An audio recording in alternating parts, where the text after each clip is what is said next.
Hello, welcome to or back to my channel. My name is Stevie, this is Stevie Reads, and I moved my desk into the middle of the room to film this video. I feel very official, like, I don't know, a podcaster. It's giving Brittany Broski with like the desk and also kind of teacher-esque, like, welcome to your first day of class and we're gonna go through all of the books that I hated.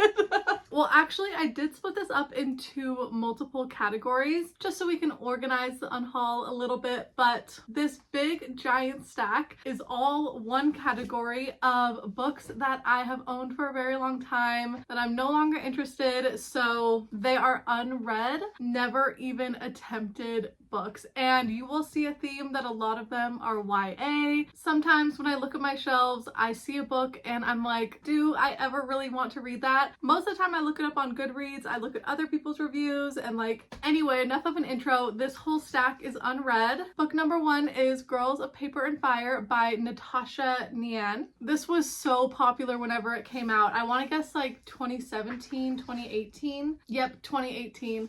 And I've probably owned it for just as long. A lot of people I followed at the time read this and loved this. I don't know why I never picked it up. But now in 2025, I'm just not as interested in picking up and starting a new YA, especially if I know it's a series. And I think this one is at least a duology, but maybe a trilogy. And I think the time has passed to when I would have ever picked it up. The Electric Kingdom by David Arnold. I can't remember where I saw somebody talking about this, but I'm pretty sure it is a like post-apocalyptic vibe. I'm not sure what happened. It says Electric Kingdom, so like maybe the electricity went out. Oh no, a deadly flu sweeps the globe. Honestly, this little end paper is so pretty. Love any color art in a book. But yeah, I've just owned it for a while and never gravitated toward it. The only adult contemporary romance in this stack, Lover or Loser by Tessa Bailey. I DNF'd the first one in this series, Fix Her Up. So I don't know why I got this one, but probably because it was on Book Outlet and it was a really good deal. But Tessa Bailey isn't an all-time favorite author for me. I don't feel the need to read all of her backlist, and since I DNF'd the first one in the series, I don't know if I would really jive with this one. And also it's a second chance romance, I believe, between a married couple, and that's just not my tropes. So getting rid of Lover or Loser. Then we have Upgrade by Blake Crouch. This is an adult sci-fi. I've read this author's other two books, Recursion and Dark Matter, but my mom borrowed this book from me at the beginning of the year. She is obsessed with Dark Matter and wanted to read another one of his books, so I gave it to her and she had it for a while. And maybe this happens to you if you like lend books out to people sometimes, but by the time I got it back, I just realized I didn't miss it and I'm not really excited to read the story. And I asked her, like, did you finish it? Did you like it? And she was like, yeah, I think it was okay. Like, it had already been a couple of weeks and she couldn't fully remember the story. And I was like, yeah, that's just a sign that I'd probably read it and not love it. Also, I read like the little flap and it kind of sounded boring, so I don't know if I'll pick up this author's work in the future. I might just stop at Recursion and Dark Matter and call it there, but I lent it out and realized I didn't care about it once I got it back. Then we have Beyond the Highland Mist by Karen Marie Moning. I actually hauled this, I think, this year, so this is a little bit ridiculous, but I don't know why I hauled it. I was never really interested in starting this series, and once I realized it was like 12 books, I'm really not interested. But also there's another book in this stack by this author that I read that I didn't love, and I was like, why do I have this on my shelf? I'm just gonna donate it. These ones are kind of a 2-for-1. Caraval and Legendary, both by Stephanie Gerber. I know this is a trilogy. I never bought the third one, but two more young adult fantasies that I've owned for years that just never felt the need to read. And I know it's a circus story and it's not my favorite setting for a book, so I think it's time to let them go, even though the covers are pretty beautiful. But I think it's been 5 years and have I ever even attempted to read them? No. A Monster Calls by Patrick Ness. This is a semi-picture book, which I do love when reading a story, having the beautiful artwork to look at. But this might even be a middle grade, not even a YA. I know it's meant for younger readers. It was turned into a movie. It has won some awards, so I don't know why I haven't picked it up. It seems like it would be a quick read, but every time I'm like reorganizing my shelves or see this up there, I like never have the instinct to pick it up. Okay, I don't need to keep saying that every single time. I never picked it up. I never read it. These are unread. I owned this for forever. I'm giving up.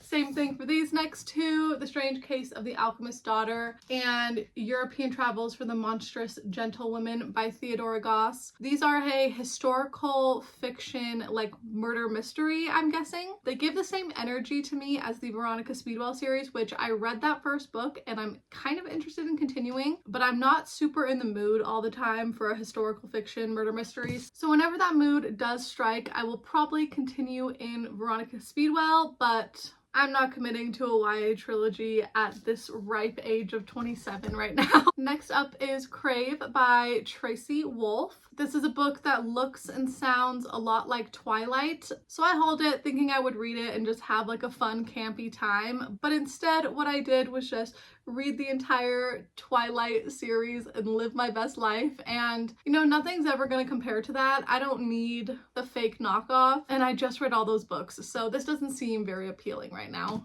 And then the last unread book is After the Flood by Cassandra Montag. I think this cover is beautiful. I love the pink and blue and this like gold water effect. So the cover is stunning, but it's another post-apocalyptic book set in the near future after a terrible event, and I don't know, I think I'm just leaning out of that genre. Not saying I'll never pick it up again, but it's not interesting me. So that is the last book in my big ol' unread stack. This is a mix of a couple different categories, but we are going to start off with books that I did read and I did complete, but I gave it 3 stars and I'm never going to reread. If it's a series, I'm never going to continue in the series. And if I've read it and given it a 3, why do I need to keep it on the shelves? First up, we have Under the Whispering Door by TJ Klune. I read this in my most recent Read It or UNHAUL It. Not a bad book, but the ending pissed me off.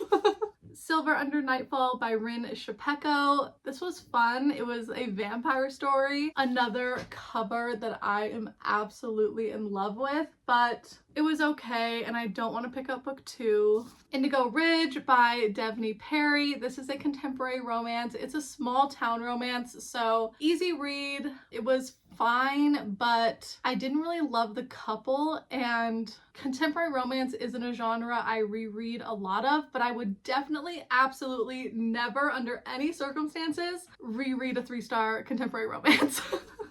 The House at Watch Hill by Karen Marie Monning. Spoiled this earlier, but yeah, it was 3. Didn't really care about it. I have the large print edition, so she's a bit chunky, but the more I read, the more I know, and I think I'm starting to learn I don't love books about witches. I still have so many books about witches on my TBR, but I'm gonna try to not haul anymore. Daydream by Hannah Grace. It was okay. I liked this couple enough, but I think I was anticipating it a lot and it didn't live up to my own hype that I put on it. So not the biggest stack, but we did have 5 3-star reads that we're gonna say goodbye to. Next category is books that I DNF'd, so I didn't finish them. Trust Exercise by Susan Choi. This one was also in my most recent Read It or UNHAUL It. That episode wasn't very successful in Goodreads, but I did unhaul a couple of books. But yeah, I got halfway through this book. I hate that it didn't have any chapters. Very annoying. But also the actual story itself just didn't mesh well with me. I didn't super love the writing style and it was a bit pretentious. Sorry, I just have to take on that accent when I say pretentious. The Last Romantics by Tara Conklin. I think I also pulled this one out of the jar, or it was the time I had my mom pull one and she pulled it out of the jar. But I didn't make it very far. This was like a family drama and all the characters were very one note and it was a very early DNF, so very easy to get rid of. Then we have Shield of Sparrows by Devney Perry. So the second Devney Perry in this video, and this one was a very late DNF. I think I was over 75% of the way through. Like, honestly, I probably just should have finished it, but I was so bored. Nothing was happening. This main character, she was pissing me off.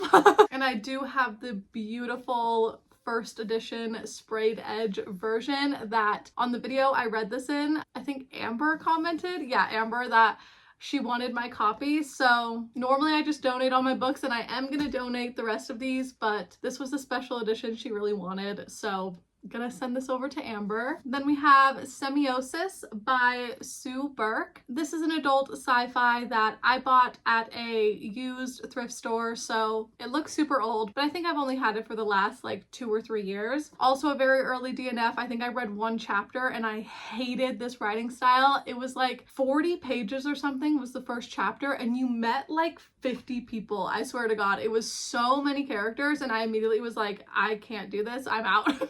I'm out. Put it down. I was like, yeah, no, this is not happening. Goodbye to Semiosis. Then we have Hookshot by Kennedy Ryan.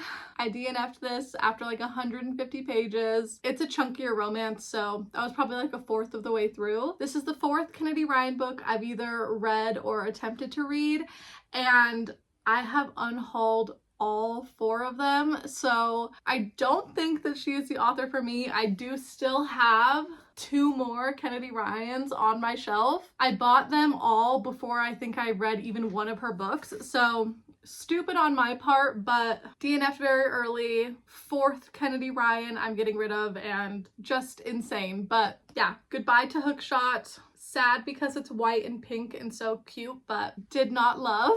Only 3 more books, we're almost there. The last DNF is Night Tiger by Yazing Shu. I've heard a lot of praise about this book, but I was listening to the audiobook, and maybe that was my fault, and it was just the listening experience that I didn't love, but I didn't try again and read it physically or anything. I just gave up, and yeah. I don't know. This might have been a me problem. And then the last 2 books have their own categories. The 7 Husbands of Evelyn Hugo by Taylor Jenkins Reid. I just got the hardcover edition. You can't see it in the frame, but it's right up there. All my other Taylor Jenkins Reid books were hardcovers except for this one. And then the new edition came out with the sprayed edges, and I saw it on Book Outlet, and the rest is history. But I do think I'm going to give this book to my sister Danny, because after I read it, I made my mom read it, and she loves it, and I do think my sister would really like this book too, so I'm gonna gift it to her. She has 3 kids, so who knows when she will have time to read it, but when she does want to pick up a book, I think Taylor Jenkins Reid would be a safe bet. And then lastly is Save the Date by Morgan Matson. This is a 4-star book that I read, so I completed it. It's 4 stars, but it's a YA contemporary. I read it in 2019, and you know, I liked it at the time. It was 4 stars, but I don't feel the need to keep it at all. I have a signed 1st edition, so hopefully when I donate, somebody is gonna find this and love it. But yeah, it was a 4-star at the time, but I don't think if I reread it would hold up, and I have absolutely no intention of rereading. So she was a 4, but she served her purpose. And that is all of the books. I don't even know how many this is. I can do a quick count. 25 books. Oh, okay, that is really good. With how many books that I haul, I have to get rid of some sometime, so this was much needed. My shelves can breathe a little bit easier without these 25, and my local library is gonna be so stoked when I come with my donation bin. But if you made it all the way to the end, thank you so much for watching. All my socials are linked down below like always, and I will see you next Wednesday for another video very soon. Bye!